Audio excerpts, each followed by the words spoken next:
What's up, guys? Today is Friday, October 19th. Be sure and check out the full version of NHL Inside the Lab over at Fantasy Labs. After the preview, stick around for some additional free analysis on today's three-game slate. Also, as a bonus, going to give you guys one of my favorite player prop bets of the night. Per usual, the full player props article can be found at the Action Network. Subscribe to the channel if you haven't already. Let's jump in. Last night we were pretty spot on. We talked about Logan Couture a lot during the show. He ended up netting a hat trick. So we were pretty on point yesterday. So hopefully we can continue that today. The biggest news and notes today is going to be coming out of Dallas. Alexander Radulov is doubtful. He did take morning skate, but they're talking it like he's not going to play tonight. The rumor is if he does not play, Rupe Hintz is going to move up to the top line. So that's something to be on the lookout for. The top power play, it's undecided who will be on that unit. So all we're going to be able to do is monitor that news. But for the news and notes, that's mainly the biggest part that we have for today. Nice. Well, yeah, these are the smaller slates, so not as much to talk about. So we'll keep it kind of short today. But we're going to start on the team ratings page per usual. And if we get sort by our Corsi expectation, it looks like we have Florida in a pretty good spot on the road against the Washington Capitals. I think the other side of this game is also pretty interesting. If we just look at Corsi against over the past month, Washington's been giving up a ton. But yeah, I think that this game from kind of a macro perspective looks like one of the more favorable options. If we just sort by our Corsi 4, it is expected to have the most goals. But on the Washington side of it, it looks like they have a lower Corsi expectation. So what are your thoughts on this first game, Florida at Washington? I think it's a little bit similar to what we saw last year. Washington wasn't great from a perspective of like the analytical stuff and the Corsi stuff for most of the year. But you still have guys like Alexander Ovechkin who are going to get their shots. It's not as spread out, so you can sort of figure out where it's going to come from. That said, they're giving up a tons of shots. They're getting beat up and down the ice a lot, and teams are generating a lot of shots, as you can see by the Corsi against over the last month from Washington at 51. It's by far bigger than any other team on this slate. And we have a Florida team that's really a solid team and that can really produce. So I think Florida is really strong in general. It looks like Mike Hoffman's going to be playing on the fourth line. Poor Mike Hoffman. He just gets yanked around more than anybody else in the league, I think. But the rumor is from the coach, they just want a more balanced lineup for the Friday game. So look for Hoffman to maybe be on the fourth line, so he may not be as playable as you would normally find. However, he could generate great matchups playing a bit lower down the depth chart. But I think Florida's a great spot tonight. I think Washington's definitely going to give up chances, and Florida's a great offensive team with their top two lines as well.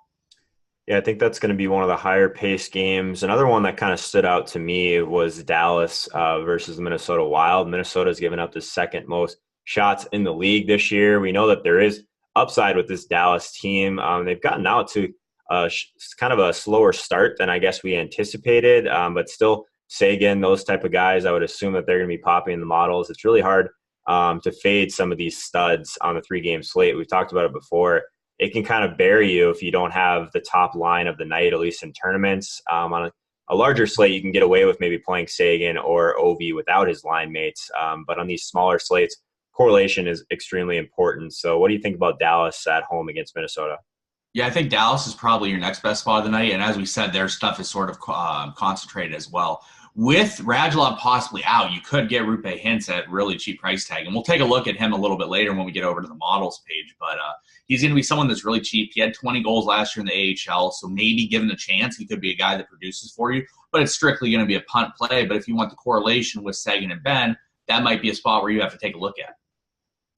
All right, let's move over to the Vegas page now. And it looks like the Washington Capitals leading the way. They are at home, so there's always kind of a slight bump there, but pretty flat as far as the Vegas stuff today. So maybe even though it's a small slate, kind of shapes up well for tournaments, in my opinion, whenever there's kind of a flat Vegas total there. No one's really a heavy favorite. As far as the money, there's decent amount of the bets on Washington at home against Florida, like we said.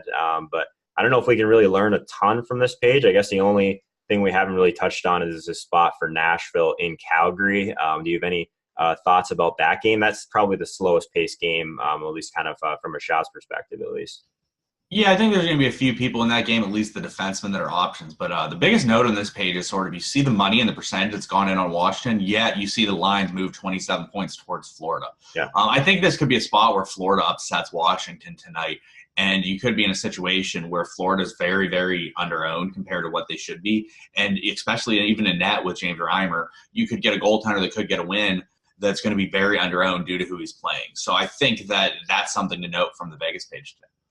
All right, let's move over to models. All right, guys, wanted to talk about the slate a little bit more with you guys. As you can see, this is our lines page over at Fantasy Labs. It is free, so be sure and check this out. We update it throughout the day. Let's start at the center position. So Mikael Backlund at 4,200, still underpriced relative to his peripheral stats.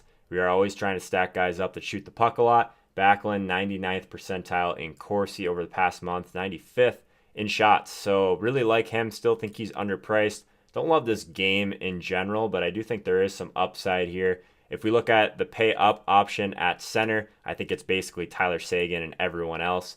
He is pretty expensive at 7,500, but 99 percentile across the board in shots, shot attempts, shots plus blocks, and power play shots. I think he's far and away the top guy to pay up for. I think I do prefer Seguin over Ovechkin tonight, but there's lineup construction out there where you could get both in potentially, but do really like Seguin, just the opportunity that we might have to get hints with him at 2,700 for some savings. Really could open up the slate. Be sure and check out the news with Radulov as that progresses throughout the day. We're not quite sure what we're going to see with hints, if he's going to get some power play time. That's something to monitor.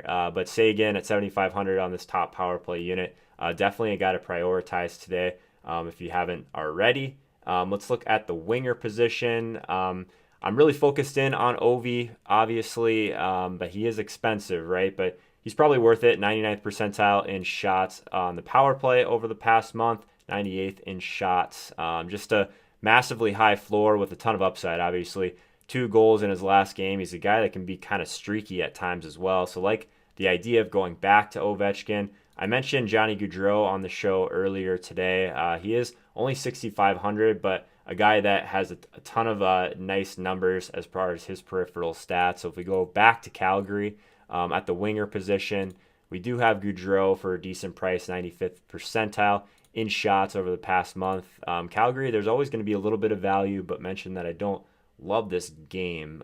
So a game that I do love is this Florida Panthers game. So I think on the other side of the Capitals, there's a lot of really decent values here. As far as the wingers, Dadonov, I think at 5,500 makes a ton of sense. He's a 94th percentile shots guy, but 90th on the power play. So you're always trying to jam in these guys that are being featured on the power play. I think Dadonov definitely fits that bill. Get the correlation with Barkov as well. And then over on the power play, really like going Barkov, Dadonov, and then bringing it back with someone like Trocheck at 5,500. I think he makes a ton of sense in stacks. If we look at the defense position, I do really like Keith Yandel on this team as well. It's unfortunate he's not on that first power play unit, but another guy that we really like for shot attempts, and his usage is very heavy on the power play as well. So the second unit, he's definitely the guy you're looking for today. Another defenseman that I'm almost always trying to pay up for is on the Washington Capitals, and it's John Carlson at 6,800.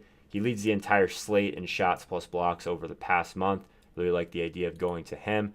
There's just a ton of guys that I really like at the high end today, or mid-range, I guess, for defensemen. And the last one that I'll talk about is Roman Josi. 98th percentile shots, 98th on the power play as well.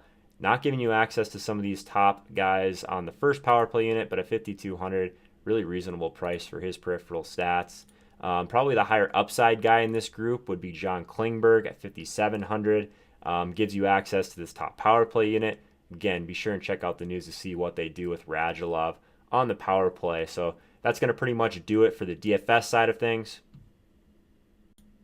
Wanted to give you guys one of my favorite player props of the night, and tonight it's Devan Dubnyk. We talked about how much that we like the Stars, but for a lot of those same reasons, if things kind of break the other way, I think Devan Dubnyk is going to see a ton of shots today, so like him on the over. To see the exact line I'm attacking on the exact book that I think is the best tonight, definitely check out the article over at the Action Network. But like being long on Dubnyk today and our save prediction metric over at Labs, he has projected for by far the most saves on the entire slate. Minnesota's allowed the second most shots to start the season. Dallas has the second highest Corsi 4 expectation. So really like the Devan Dubnyk prop. That's it for today, guys. If you like my work and want to support my work, be sure and check out Fantasy Labs and the Action Network. If you want to take that a step further, subscribe to the YouTube channel if you haven't already. Give this video a like. Let me know in the comments what you think about today's slate.